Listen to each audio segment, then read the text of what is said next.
Hello, and welcome to the Tajari series of industry briefings. During this session, we will be covering the topic of managing your supplier community. We will be covering why it's important to carry out supplier management, how supplier management applies to the strategic sourcing process, the tools and techniques that can be used for supplier engagement, and then some best practice tips for successful supplier engagement. Thinking back to our last industry briefing, we established that one of the primary objectives of any procurement function is to achieve value for money. Effective supplier management is one of the methods that can help us, as procurement professionals, deliver this. By gaining a deeper understanding of our supplier base and their capabilities, identifying where our spend is focused, and ensuring the service level expectations are being met, we are better informed to make strategic sourcing decisions. Effective supplier profiling and categorization will help us gain an understanding of the market, competition and capability, giving the buyer power through the knowledge balance over suppliers. We will also look at the importance of early supplier engagement to increase competition and encourage supplier participation throughout the process. So, the situation. Having identified a category for savings, facilities management, how do we manage the supply base in this category effectively to ensure that we generate value, drive savings, and build effective relationships with key suppliers? We have contracts in place that are working and suppliers with whom we have good relationships with. We haven't been out to the market in a while, as it's easier to continue working with our incumbent suppliers. We have little control or power in terms of ensuring performance on the contracts we hold. So, the challenge. Taking the category of facilities management as an example, we need to plan how we will best engage the market in order to negotiate best value for money. We need to better understand our position in the supplier market. So how do we get visibility on true market value and build longer lasting relationships with our key suppliers? When we consider supplier management, we should be looking at the entire life cycle and not simply focus on specific tasks or stages of the process. It is important to be engaged with our suppliers pre, during, and post-tender. So why focus your efforts on supplier information management? Well, a higher quality of data will obviously give you an accurate communication point, but could also allow for insight into an organization's structure and therefore any possibilities to leverage this knowledge in negotiations. If you improve the data you have on suppliers, you will potentially also gain insight into their supply chain and therefore be able to understand the potential providers, cost structures, and also that of the market's cost structures. If you were to find out that your security services provider also supplies security equipment, would you not want to try and leverage this in negotiations with a possible bundled contract? It is equally important to maintain this data over time and keep it updated. The ideal situation is to have a single point of truth. Use one of your sources or databases, if you have more than one, as the single point of truth. For example, the data captured in your spend analysis tool could be used to populate the information in your sourcing tool, which can then feed into any catalog management system or ERP system post-award. Ideally, this will all feed back into the spend tool to maintain up-to-date information should anything change at any point in the process. Building further on the benefits gained from understanding your supply base along with an insight into its cost structure is an enriched and deeper understanding of the market as a whole. Until an organization develops a better understanding of the supplier market, they are likely to engage with the same suppliers over and over, gaining little efficiency or cost savings over time. Now, there will be some categories that have niche providers, and thus the choice of the potential suppliers is limited. Where this is not the case, engagement with as many potential providers would be the ideal situation.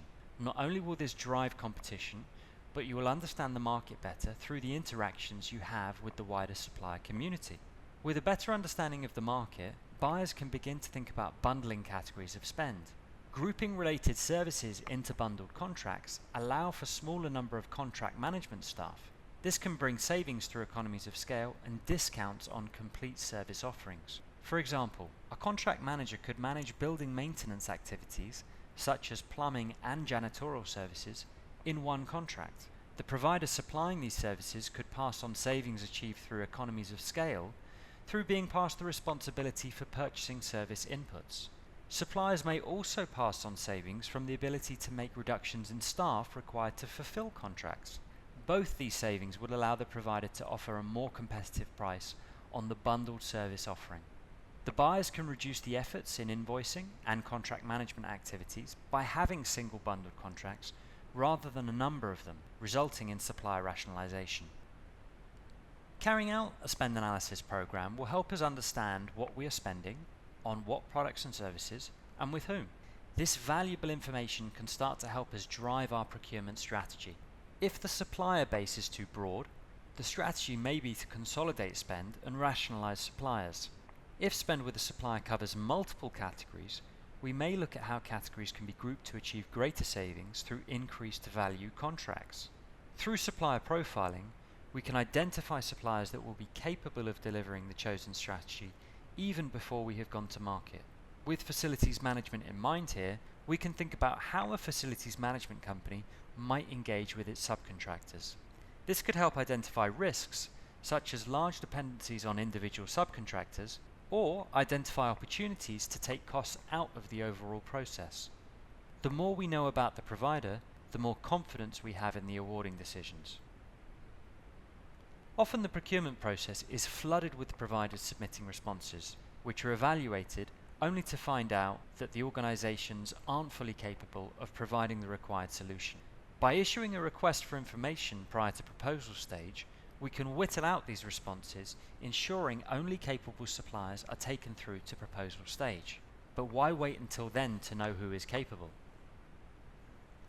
A robust profiling and onboarding process into your sourcing solution should mean that the supply base within the system will be capable of providing services to the organization at the standards it requires. This can therefore speed up the process of going out to tender, as what buyers face is a capable database of suppliers that can be reached out to in almost 100% confidence that they are capable of providing what you are after. Consider a service contract for maintenance at a private hospital or private school. Before we even approach the market, it would be good to know that certain quality, delivery and safety levels are met. For example, fixing a job within 24 hours with no repeated failure of the issue. Or maybe that staff are vetted to allow them to be on site in sensitive areas of work, such as care homes or around children. The facilities management area could have hundreds of suppliers that believe they can provide the services required by your organization.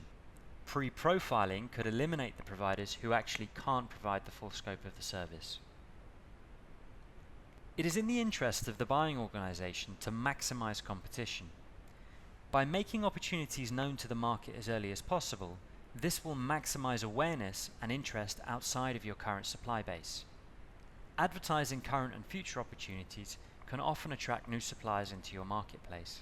As well as informing the market, it is also important to engage with it.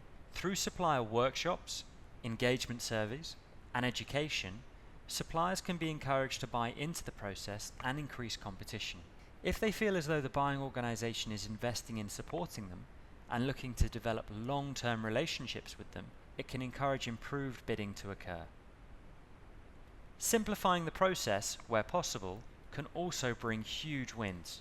If a supplier isn't engaged or doesn't believe in the process they need to go through in order to be awarded a contract, then it is unlikely that they will A. come back and bid again in any relets, B. bid at all in the first place, or C. if they are responding, behave in the most competitive manner. No one responds well to a rigged game, so don't give suppliers any excuse to think that this is the case. A good way to ensure your supply base is ready and willing is to hold supplier engagement sessions. Introduce them to the new processes. Sell in the benefits they bring and offer help and assistance where needed. If you are running a complex procurement project, offer training and guidance on how they should submit a response to you. You could even take it one step further and offer template response guidance. Ensuring you get responses in the style, the format, and containing the content you require will be hugely beneficial when it's time to evaluate responses. Any type of pre-event or generic supply briefing should bring with it an engaged and ready supply base, who are generally more likely to act competitively in their responses. A recent article suggested that suppliers are more engaged just knowing that the process is fair and being run by the procurement department of an organization. So why not go one step further and interact with the supplier community early? to be transparent in the process, and upskill them on the process to come. A common complaint and reason for suppliers not participating in procurement exercises is that they feel the process is often laborious, questions are irrelevant, and often buying organisations ask the same questions which they are required to complete every time they wish to bid. By including profile questions within web form tenders, suppliers can get the benefit of completing them once and then having their responses pre-populated each time after that. Should a supplier answer change, then this should be reflected back in their profile area also. A survey carried out by a large purchasing organisation found that 100% of suppliers seeing the introduction of the profile questions as a benefit and would encourage the inclusion of more categories. The estimated time saving in RFX participation ranged from 1 to 4 hours depending on the complexity of documents they were being asked to complete. If resources and time are being saved by the buyers supporting the supplier community through the adoption of such methods, suppliers may build the cost reduction in participating into their bids. We're also likely to increase the number of participating suppliers if the process is made easier. Providing unsuccessful suppliers with a debrief post-tender award can also add value to the organisation in the long term. With information on how suppliers compared on quality and price against the winning bidder, they get a better feel for the market and can plan for the next renewal, focusing on areas identified as weaknesses or in need of improvement. The use of auctions to offer an additional round of post-tender negotiation also encourages greater transparency among the supplier community. This enables suppliers to see where they are in the markets based on their initial submission, but also how competitive they can be if excess profit is removed. It also becomes more transparent to the buying organisation how inflated previous contract prices may well have been. At the end of the negotiation process, when the supplier has been awarded a contract, it is absolutely crucial that the relationship is maintained. Effective supplier relationship management at a strategic and non-strategic level will ensure that there is a continued collection of vital data on a supplier. The data from KPIs and performance management can be stored within a sourcing system to provide insight into the trading history and, importantly, the delivery from a contracted provider. This data can help inform future sourcing decisions by identifying suppliers that you do and do not want to do business with again. This data can also be valuable in issuing performance-based penalties based on agreed contract deliverables. Gathering data through the tender process will help the next time the contract comes up for tender by creating the opportunity to learn how the process went. This will reduce the risk of tender documents being constructed in a way that constrains service providers from being able to show what their best offer is. After the hard work and time that is put into the tendering process, post-tender is the most important phase to manage the suppliers. Failure to do this effectively can result in poor contract performance, a risk to the success of the procurement process, and non-compliance against the negotiated terms. There are various contract management tools that can assist in the management of suppliers at this stage.